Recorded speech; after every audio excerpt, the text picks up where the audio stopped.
My twin sister invited me to her engagement party. When I arrived, she had switched the venue last minute and told everyone I just didn't show up. I stood outside the restaurant, my breath fogging up in the cold night air, staring at the darkened windows. The sign on the door read closed. That couldn't be right. I checked my phone for what had to be the 10th time. I wasn't late. The time was right. The date was right. The address was right. So why wasn't anyone here?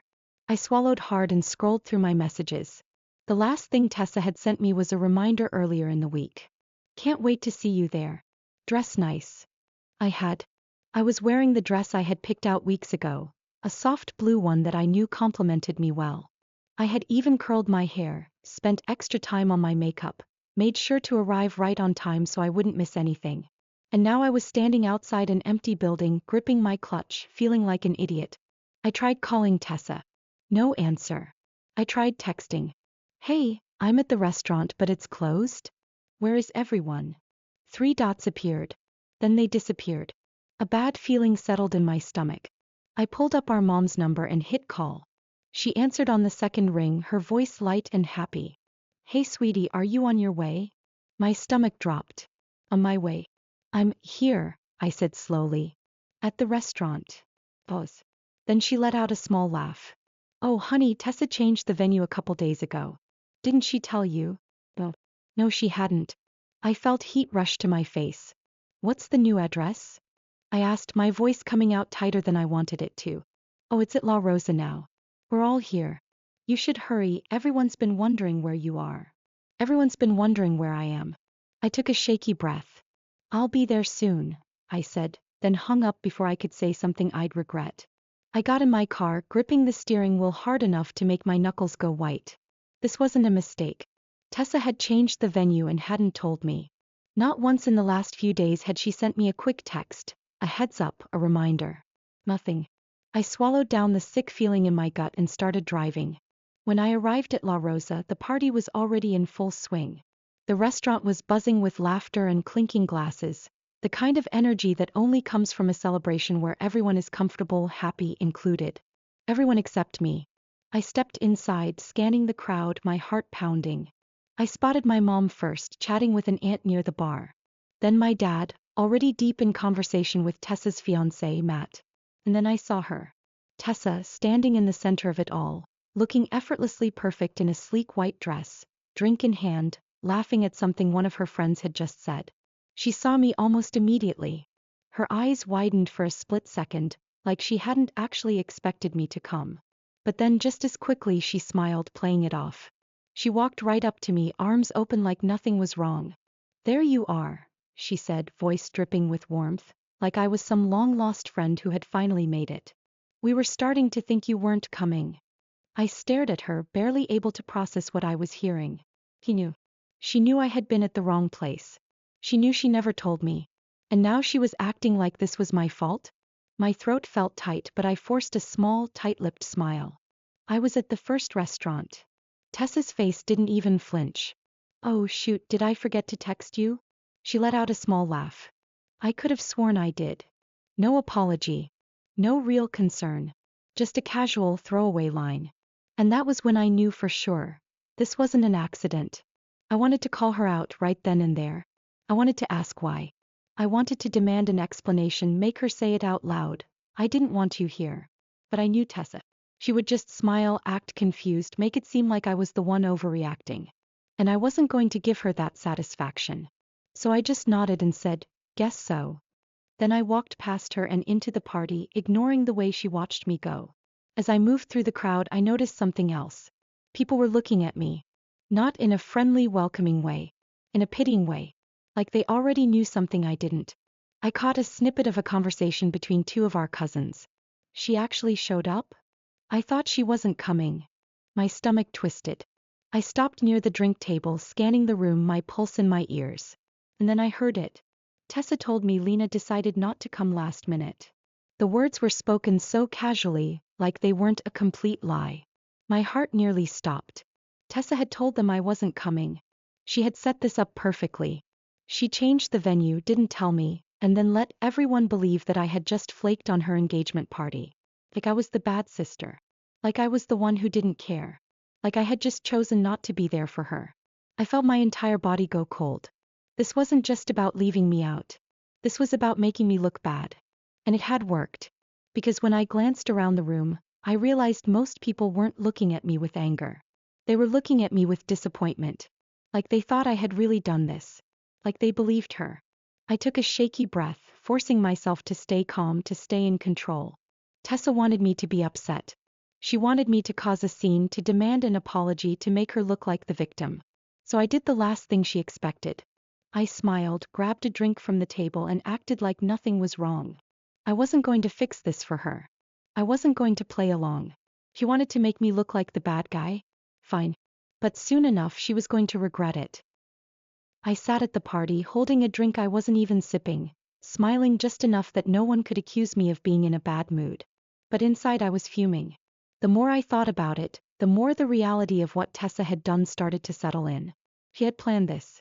This wasn't just some casual mistake, some innocent oversight where she forgot to tell me the venue had changed. No. She had deliberately left me out. And she had done it in a way that made sure I looked bad. I glanced across the room at her. She was laughing, holding Matt's arm, the center of attention like she always was. The perfect, glowing bride-to-be. And I realized something. This wasn't the first time she had done something like this. It was just the worst time. I thought back to all the little moments, the times that should have been red flags but weren't. Growing up, people loved the idea of us being twins. They thought it was cute. Twins? That's amazing. You must be so close. And at first I believed we were. But looking back, I could see that the only one who really benefited from being a twin was Tessa. She was always the one in the spotlight, the one people noticed first, the one teachers and relatives and family friends gravitated toward. She had this way of making people adore her instantly. She was charming, funny, a little reckless in a way that made people love her even more. Me. I was always the other twin. The quieter one. The more responsible one. The one who didn't need the attention. Or at least that's what I told myself. But the truth was, I think I just got used to it.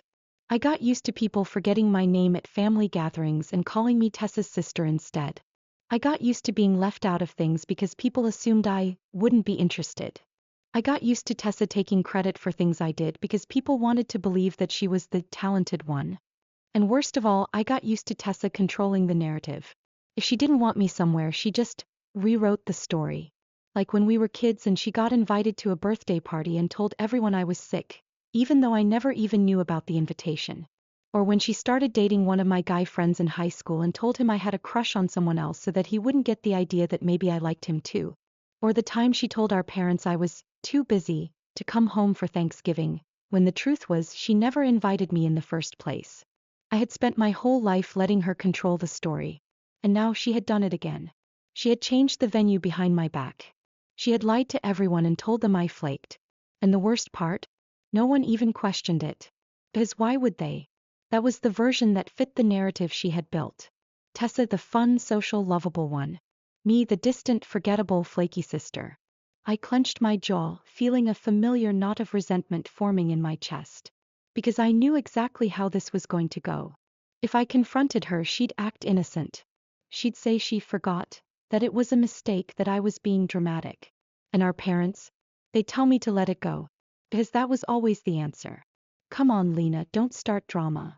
Tessa didn't mean anything by it. You know how she is.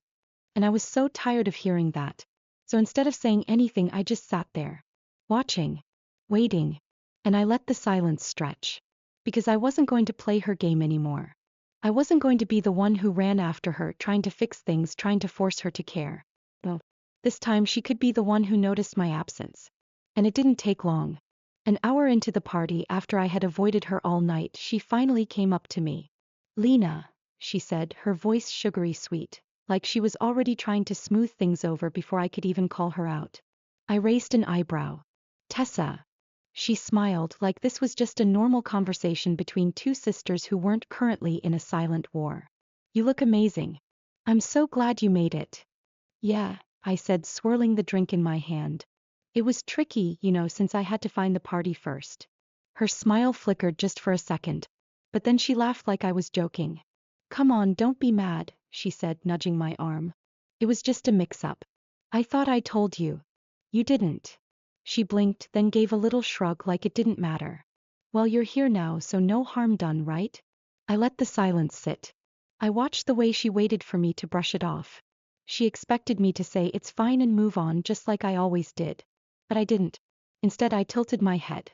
Why did you tell people I wasn't coming? That threw her off. She let out a nervous little laugh. What? I didn't. You did. I held her gaze, steady and unblinking. I heard people saying it. That you told them I flaked. She hesitated. Just for a second. But it was enough. Then she sighed dramatically, shaking her head like I was the one making a big deal out of nothing. Lena, please. I just assumed you weren't coming since you weren't here right away. I didn't think it was a big deal. Not a big deal. I exhaled slowly, nodding like I finally understood something. Because I did. She was never going to change. She was never going to own up to it. She had left me out on purpose. And now that she was caught, she was acting like it wasn't a big deal because that was easier for her. I set my drink down. Well, I said, forcing a small smile, I'm here now. Her shoulders relaxed like she thought I was letting it go. But I wasn't. Because this time, I wasn't going to let her rewrite the story. This time people were going to see what she had done. And soon she was going to regret it. I didn't leave the party early. I stayed. I smiled at the right moments. I made small talk with our cousins, caught up with some family friends, even complimented Tessa on the decorations when Mom walked by so she wouldn't start whispering about how I was being cold toward my sister. But I didn't engage with Tessa beyond that. I didn't argue. I didn't demand an apology. And I could tell that was making her nervous. She expected me to cause a scene. That was what she wanted. If I had confronted her in front of everyone, she could have played the victim. She could have gasped, Lena, I swear I told you, in her perfect, innocent voice, turning it into another one of those stories she loved to tell. Ugh, my sister always thinks I do things to hurt her on purpose. Lena takes everything so seriously I can't keep up. I could already picture her laughing about it later, turning my very real hurt into something that amused her, like I was some uptight joke of a sister who needed to loosen up. But this time I wasn't giving her that. I was making her sit with it. And I could tell by the way her smile didn't quite reach her eyes that she felt it. For once, she wasn't in control of the situation. And she had no idea what to do about it. I stayed just long enough to make sure no one could say Lena didn't bother showing up. Then when dessert was served and everyone was gathered around watching Tessa and Matt cut their cake, I slipped out without saying goodbye. By the time I got home, I had 2 missed calls from her. I didn't call back. The next morning I woke up to a text. Tessa, hey, why did you leave early? No apology. No acknowledgement of what she had done. Just a casual little message, as if she was trying to pretend that everything was fine, that I had just stepped out for a breath of fresh air and totally forgotten to say goodbye to my own sister at her engagement party. I let the text sit. Then another came through. Tessa, Lena, come on. If you're mad, just say so. I ignored that one too. Because I wasn't going to say anything. I was going to make her feel it. By the 3rd day, it wasn't just Tessa texting me. Mom called. Mom, hey sweetie, Tessa says you're upset. I don't know what happened, but don't let this ruin such a happy time. Such a happy time. For who? I sighed, rubbing my temples, staring at my phone. I could already see how this was going to go. Mom was going to smooth things over, tell me that Tessa didn't mean anything by it, and try to get me to move on before it became a thing. Because in our family, everything had to be perfect. And me not talking to my sister? That was not perfect. So, I did something I had never done before. I ignored her too.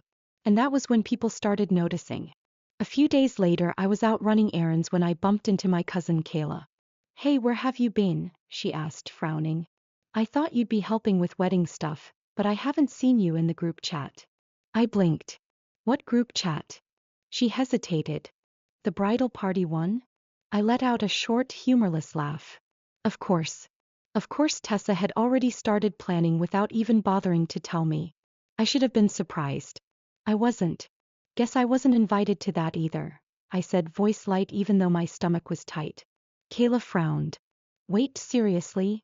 I shrugged. Not the first time. She studied me for a second and for once I saw it. A flicker of something other than automatic trust in whatever Tessa says. Doubt. A crack in the perfect image my sister had spent years building. And I knew that was all it would take. The smallest crack. Because that's the thing about controlling a narrative. Once people start to see the truth, they can't unsee it. And that was what I was waiting for. For people to start questioning things. And sure enough, it didn't take long. A week passed. And suddenly, Tessa wasn't looking so confident anymore. She called me again. Then she texted. Tessa, Lena, this is getting ridiculous. Can we just talk? I let it sit. Then a few hours later. Tessa, fine. You want to be petty? Be petty. But don't act surprised when you're not in my wedding. And there was the final, desperate attempt to regain control. But I just stared at the message, waiting to feel something. Bigger. Sadness. Anything. But all I felt was relief. Because now, for the first time, I knew exactly where we stood. And so did she. Tessa had spent our entire lives playing games, manipulating situations to suit her, spinning every story so she was always the star. But this time she had gone too far. This time people were starting to notice. And soon she was going to find out exactly what it felt like to be the one left out. I didn't respond to Tessa's text. I knew she was expecting me to. She wanted a reaction, any kind of response that would put her back in control of the situation. If I had replied, even just to argue, it would have given her exactly what she wanted. It would have turned this into a fight she could later spin into Lena's being dramatic again.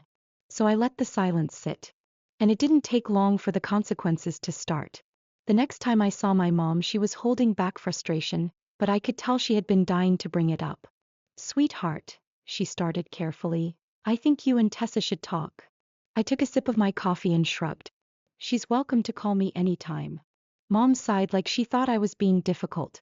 You know what I mean. This is a big moment for her. She needs your support. I held her gaze. Did she say that? She hesitated, then shook her head. Well, no, but you two have always been so close. I just don't want this to get blown out of proportion. There was the usual script. The one I had heard my entire life. It's not a big deal, Lena. You know how Tess is. Just let it go. But this time I wasn't letting it go. So instead of nodding along and making it easy for her, I asked, did she tell you what she did? Mom blinked, surprised. Well, she said there was some miscommunication about the party. Of course, that was how she framed it. A miscommunication. Not a deliberate choice. Not something that left me humiliated, standing outside an empty restaurant while my entire family celebrated without me. Just a small mix-up that, apparently, I was taking too seriously. Did she also tell you she made sure everyone thought I flaked? I asked, my voice calm. Mom opened her mouth, then shut it again. Because she didn't know.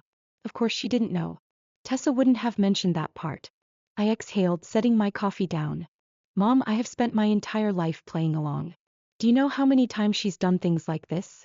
Do you know how often I've been left out or made to look like the bad guy? She shifted uncomfortably. I'm sure she didn't mean it that way. But she did, I interrupted gently. She meant it exactly that way. And the worst part? It worked. Everyone believed her. For the first time, I saw hesitation on my mother's face. Like for once she wasn't entirely sure if she could keep defending Tessa. And that was enough for me. I wasn't looking for an apology from my mom. I wasn't even looking for her to take my side. But I wanted her to see it. To finally see me. That evening I got a call from Matt. Tessa's fiancé. That was unexpected. I answered cautiously. Hey. Hey, Lena, he said. He sounded uncomfortable. Like he didn't really want to be making this call. I just wanted to check in. Tessa's been acting weird and I feel like something's going on between you two. I resisted the urge to laugh. Something was going on between us? Yeah. You could say that. She didn't tell you? I asked. He hesitated. She said you're mad at her for something about the engagement party, but she didn't give me details. Just that she thought she told you about the venue change and that it was all a misunderstanding. Of course. The same lie. I took a breath, debating if I should even get into it. Then I thought, why not? If Matt was going to marry my sister, he deserved to know exactly what kind of person she was. So I told him.